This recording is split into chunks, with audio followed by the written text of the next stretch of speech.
LeAndria Johnson went from singing in church to sleeping in jail. She was a gospel star with a voice sent from heaven. Her gift captivated the world, but her downfall shattered hearts. She carried the anointing of a preacher and the raw, untamed power of a soul singer. Yet behind closed doors, she was unraveling. She was drinking heavily, cursing on live video, and facing arrests. This is the story of how gospel's golden girl fell from grace, why some believe the church played a role in her destruction, and how she continues to fight for redemption with a spirit that refuses to break. In 2010, LeAndria Johnson walked into a church in New Orleans. She sang as if her very soul depended on it. She was barefoot, her clothes too big, hanging loosely on her frame. She did not look like a star, but when she opened her mouth, the room fell silent. She sang, "This is the day," with such raw, unbridled power that the judges on Sunday Best were left speechless. Yolanda Adams wiped tears from her eyes, overcome with emotion. Donnie McClurkin sat in stunned awe, his jaw dropped. That single performance transformed LeAndria into a national name overnight. But no one in that room knew the battles she had fought, the pain she had endured just to stand on that stage and sing. LeAndria had been through hell. Her house was gone, lost to financial ruin that left her with nothing. She had no money, not even enough to buy food or clothes. She had just endured a heart-wrenching divorce that tore her family apart. She arrived at the audition with holes in her shoes, her 3 young children waiting in the car, their futures uncertain. That pain was woven into every note she sang. That struggle was what resonated with everyone who heard her. When she won Sunday Best, people called it a triumph for every broken soul who still clung to faith. Her story became a beacon of hope, a testament to the power of God's grace for those who had nothing left but belief. Her debut album soared to #1 on the gospel charts. Her single, Jesus, became an anthem, echoing in churches, on radio stations, and in homes across the country. She won a Grammy, a shining symbol of her talent. She performed in packed venues, her voice filling auditoriums with a sound that felt like it came straight from the divine. The gospel industry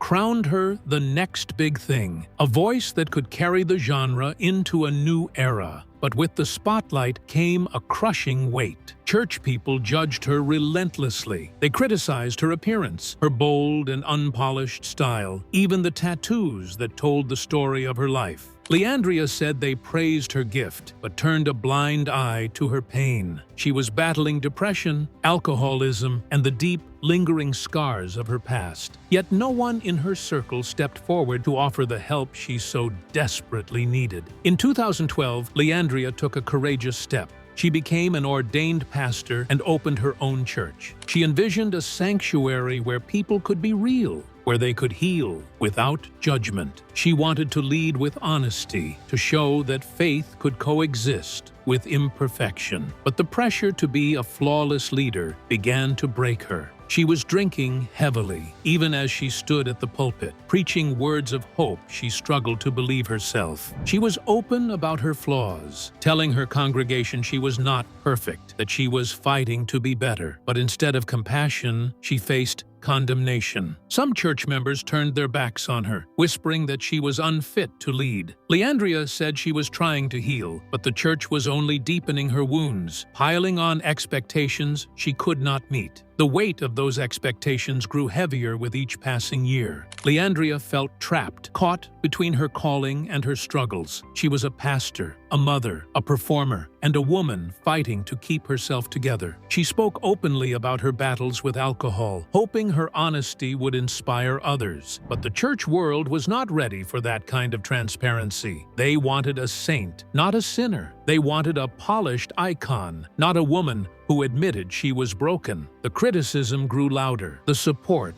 quieter. LeAndria felt alone, abandoned by the very community that had once lifted her up. Then, in 2018, the dam broke. LeAndria went live on Instagram and unleashed her truth in a way that shook the gospel world. She cursed out the church, her words sharp and unfiltered. She called out pastors for being fake, for hiding behind their robes while judging others. She exposed the hypocrisy she saw in Christian circles, the way they preached love but practiced condemnation. She said she was tired of pretending, tired of wearing a mask to please a world that did not care about her heart. That video spread like wildfire across the internet. Some people were shocked, their jaws dropping at her raw, unapologetic honesty. Others nodded in agreement, saying she was speaking the truth they had long felt but were too afraid to voice. But the gospel industry retaliated with swift and brutal force. Her concerts were canceled. Her music was pulled from playlists. The same people who had celebrated her as a star now treated her like a disgrace, casting her out of the world she had helped build. Behind the scenes, LeAndria was spiraling into darkness.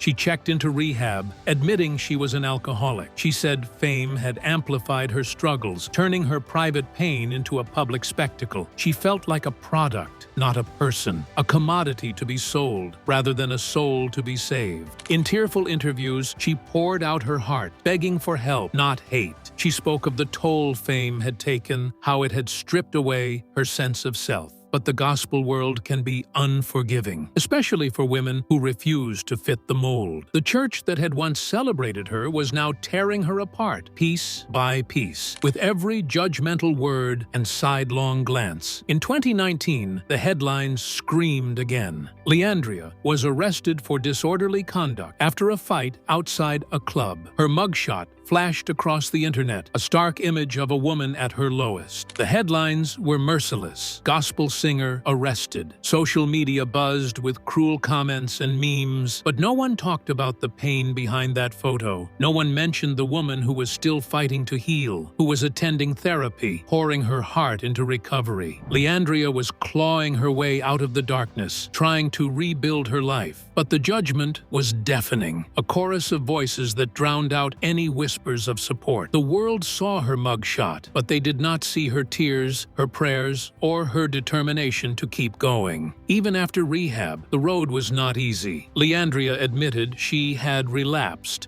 that the battle with addiction was ongoing. She said the pressure to please everyone was crushing her spirit, making it hard to breathe. In one raw, heart-wrenching interview, she said, "I am human. I am hurting. But people want me to pretend I am not." That honesty unsettled some who wanted her to be a flawless icon, a symbol of perfection. But for others, it made her painfully real. She was not a perfect saint, nor did she claim to be. She was a broken soul, singing her way through the darkness, searching for light in a world that seemed determined to keep her in shadow. LeAndria tried to rebuild, piece by piece. She released new music, pouring her heart into every lyric, every note. She performed at a few shows, her voice still carrying that undeniable power, that divine spark that had first captivated the world. But the spark was dimmer, tempered by years of pain and rejection. The church world had branded her a problem, a cautionary tale of what happens when talent strays from the path of holiness. And labels like that stick, clinging to her like shadows she could not shake. She spoke openly about the gospel industry's demands for perfection, how it leaves no room for humanity, no space for mistakes. She said, "If you do not look holy, they do not want you. If you do not act holy, they forget you." That was the battle she fought every day, a war against a system that valued image over truth. Yet her fans never abandoned her. They stood by her, unwavering in their love. They said her voice still moved mountains, that it carried a depth and soulfulness that only comes from pain. Her struggles had not diminished her gift. They had made it more powerful, more haunting. They called her the Mary Magdalene of gospel, a woman the church tried to stone, but who refused to fall. Even in her darkest moments, LeAndria never stopped singing. She never stopped praying. She just stopped pretending to be someone she was not. Her authenticity, her refusal to hide, became her strength, even as it made her a target. LeAndria's story is about more than talent. It is about trauma and survival, about the cost of being human in a world that demands divinity. It is about how the church can lift lift someone to dizzying heights, only to let them crash when they stumble. It is about the price of being anointed and flawed at the same time. LeAndria did not fake her holiness. She did not hide her demons. She stood before the world and said, "This is me, all of me." And for that, she was judged harshly, her name dragged through the mud by those who once sang her praises. But LeAndria's story is also about resilience. It is about a woman who fell but never stopped rising. Today, she is still standing, still singing, still healing. She has not returned to the pinnacle of her fame, but she is alive, and that alone is a miracle. In her own words, it is a testimony. She once said, "I should be dead, but I am not, so I will sing until I cannot." That voice, the one that stunned the world in bare feet, the one that carried her pain through every note, still has power. It comes from a place of raw, unfiltered truth, a place most people are too afraid to touch. It is a voice that speaks to the broken, the outcast, the ones who know what it means to fall and still believe in grace. LeAndria's journey is a saga of highs and lows, of glory and despair. She rose from nothing, a single mother with holes in her shoes, to become a gospel sensation. She stood on stages across the country, her voice a bridge between heaven and earth, but she also fell, her struggles laid bare for the world to see. She faced addiction, arrest, and rejection, each blow testing her faith and her strength. Yet through it all, she never lost her voice. She never lost her fire. She kept singing, kept praying, kept fighting to be the woman she was called to be. The church played a complex role in LeAndria's story. It was the place where she found her gift, where she first felt the power of her voice. It was the community that lifted her up, that celebrated her as a star. But it was also the institution that judged her, that turned its back when she needed it most. LeAndria's story raises questions about the church's role in the lives of its artists. Does it nurture them, or does it exploit them? Does it offer grace, or does it demand perfection? For LeAndria, the church was both a sanctuary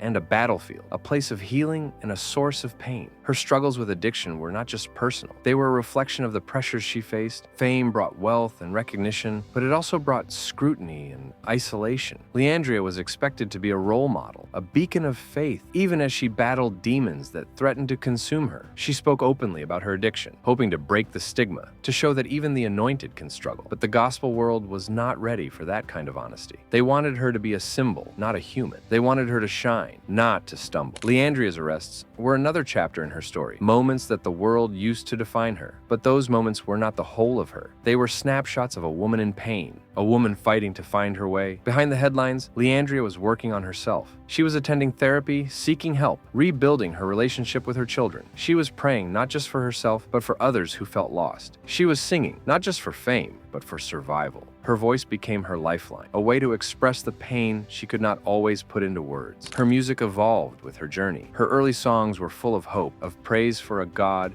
who had brought her through. But her later work was rawer, more introspective. It spoke of pain, of doubt, of the struggle to keep going. Songs like Better Days and Deliver Me were not just performances. They were prayers, cries from a heart that had been broken but refused to give up. Her fans heard that pain and loved her for it. They saw themselves in her refusal to be anything less than real. LeAndria's relationship with the gospel industry was fraught with tension. She was a star, but she was also a rebel. She refused to conform, to fit the mold of the perfect gospel singer. She wore her tattoos proudly, spoke her mind boldly, and lived her truth unapologetic. That authenticity made her a hero to some and a problem to others. The industry wanted her voice, but not her mess. They wanted her talent, but not her humanity. LeAndria pushed back, calling out the double standards, the way women in gospel were judged more harshly than men. She spoke of the pressure to be pure, to be perfect, and how it drove her to the edge. Her fans, however, saw her as a trailblazer. They celebrated her for her courage, for her willingness to speak truth to power. They called her a voice for the voiceless, a champion for those who felt rejected by the church. They saw her as a woman who had been through the fire and come out stronger, her voice a testament to her survival. They filled her concerts, streamed her music, and sent her messages of love and support. They reminded her that she was not alone, that her story mattered. LeAndria's story is a mirror, reflecting the complexities of faith, fame, and humanity. It challenges us to think about how we treat those who stumble, how we respond to those who dare to be real. It asks us to consider the cost of anointing, the price of a gift that sets you apart, but also makes you a target. LeAndria paid that price, but she also showed the world what it means to keep going, to keep singing, even when the world turns its back. Today, LeAndria is still here. She is still standing, still singing, still healing. She is not at the top of the charts, but she is alive, and that is a victory. She is writing new music, sharing her story, and reaching out to others who are struggling. She is a mother, a pastor, a survivor. She is a woman who has seen the best and worst of life and chosen to keep going. Her voice, that divine gift that first stunned the world, is still powerful. It carries her pain, her faith, her truth. It speaks to those who know what it means to fall and still believe in grace. This is LeAndria Johnson, gospel rebel, street preacher, broken angel. Her story is not over. She is still fighting, still singing, still rising from the ashes of her past. She is a warrior, a beacon, a voice for the broken. Her journey is a testament to the power of faith, the strength of the human spirit, and the beauty of a soul that refuses to be silenced. LeAndria Johnson is not just a singer. She is a survivor, a truth teller, a woman whose song will echo long after the headlines fade.